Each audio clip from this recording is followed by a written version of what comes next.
అంటే ఇప్పుడు నేను తెలంగాణకు చెందిన అమ్మాయిని, నేను ఒక తెలంగాణలోనే అప్లై చేసుకోవచ్చా, నేను ఎన్ని జిల్లాల్లో అప్లై చేసుకునే ఆప్షన్ ఉంటుంది నాకు? అంటే ఒకటి మేడం, ఇక్కడ మనం గమనించాల్సింది ఏంటంటే, నేను శ్రీకాకుళం జిల్లాలో చదివా, నేను శ్రీకాకుళంలోనే అప్లై చేయాలి. నేను కర్నూలులో చదివా, కర్నూలులోనే అప్లై చేయాలి. సేమ్ స్టేట్ అయితే ప్రాబ్లం రాదు. ప్రాబ్లం ఎక్కడ వస్తుంది అంటే, తెలంగాణలో చదివి ఏపీలో అప్లై చేయాలన్నప్పుడు ప్రాబ్లం వస్తుంది. అదే కదా. అయితే దానికి మీరు గమనించాల్సింది ఏంటంటే, 100 పోస్టులు ఉన్నాయనుకోండి మేడం, 80 పోస్టులు లోకల్ వారికి ఇస్తారు. కర్నూలులో 1000 టీచర్ పోస్టులు ఉంటే 800 పోస్టులు కర్నూలు వాళ్ళకే. ఆ పైన 20% ఉంది కదా, అది నాన్ లోకల్ వాళ్ళకి ఇస్తారు. అంటే ఇప్పుడు ఎగ్జాంపుల్, నేను తెలంగాణ వ్యక్తిని, నేను ఇప్పుడు ఏపీలో పోటీ చేయాలి అని అంటే, లేదా నేను దరఖాస్తు చేయాలంటే 20% పోస్టులకు చేయాలి. సో ఓపెన్ 20% అనేది ఓపెన్, ఎవరైనా పోటీ చేయొచ్చు. బీహార్ వాడు కూడా రాయొచ్చు మేడం, అక్కడ కర్ణాటక వాడు రాయొచ్చు. ఆ 20% ఎవరైనా రాయొచ్చు. కానీ 80% మాత్రం మీ జిల్లాల్లోనే మీరు అప్లై చేసుకోవాలి. కాబట్టి ఇప్పుడు మేడం అడిగిన దానికి, అంటే నేను తెలంగాణ అమ్మాయిని, నేను వెళ్ళి ఏపీలో అప్లై చేయొచ్చు, బ్రహ్మాండంగా అప్లై చేయొచ్చు.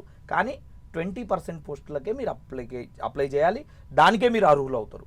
మిగతా 80% మాత్రం స్థానిక జిల్లా వారు మాత్రమే దానికి అప్లికేషన్ చేయడానికి అర్హులుగా ఉంటారు. ఓకే, ఇంకొక డౌట్ ఏంటంటే చాలా మందిలో వచ్చేది, పెళ్ళి అయిన తర్వాత మనం అప్లై చేసేటప్పుడు ఇనిషియల్ అనేది చాలా ఇంపార్టెంట్.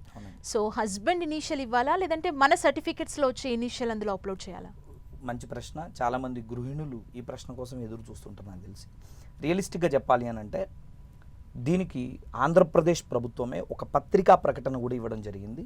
100% అమ్మ వాళ్ళ పేరా నాన్న వాళ్ళ పేరా కాదు, నీ సర్టిఫికేట్లో ఏ పేరు ఉంటే దాంతోనే అప్లై చేసుకోవాలి.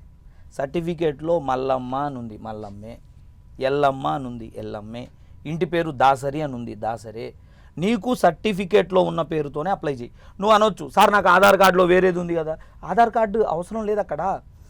ఎస్పెషల్లీ మీరు ఇంకోటి గమనించండి, అమ్మాయిల విషయంలో ఈ ఎగ్జామ్షన్ ఎప్పటి నుంచి కూడా ఉంటుంది. ఎందుకంటే పుట్టినప్పుడు ఒక పేరు ఉంటుంది, ఇంటి పేరు కానీ ఇంకోటి కానీ అడ్రస్ కానీ, తర్వాత పెళ్ళైన తర్వాత ఖచ్చితంగా మారుతుంది. రేషన్ కార్డు కోసం మారుస్తాం, అవునా, ఆధార్ కార్డు కోసం మారుస్తాం. బట్ మీరు గమనించుకోండి అమ్మా, గృహిణులందరికీ మీరు చెప్తున్నా, కాబోయే టీచర్లు మీరందరూ కూడా ప్రశాంతంగా మీ సర్టిఫికేట్లో ఏ పేరుతో ఉంటే ఆ పేరుతోనే అప్లై చేయండి. అది మీ నాన్నగారి ఇంటి పేరుతోనే ఉంటుంది కాబట్టి అదే అప్లై చేయండి. No different. మీకు ఉద్యోగం ఇచ్చేటప్పుడు ఈ సర్టిఫికేట్ వెరిఫికేషన్ దగ్గర కూడా ఏ ఇబ్బంది ఉండదు. ఆడవాళ్ళకు ఉన్న ఎగ్జామ్షన్ అది.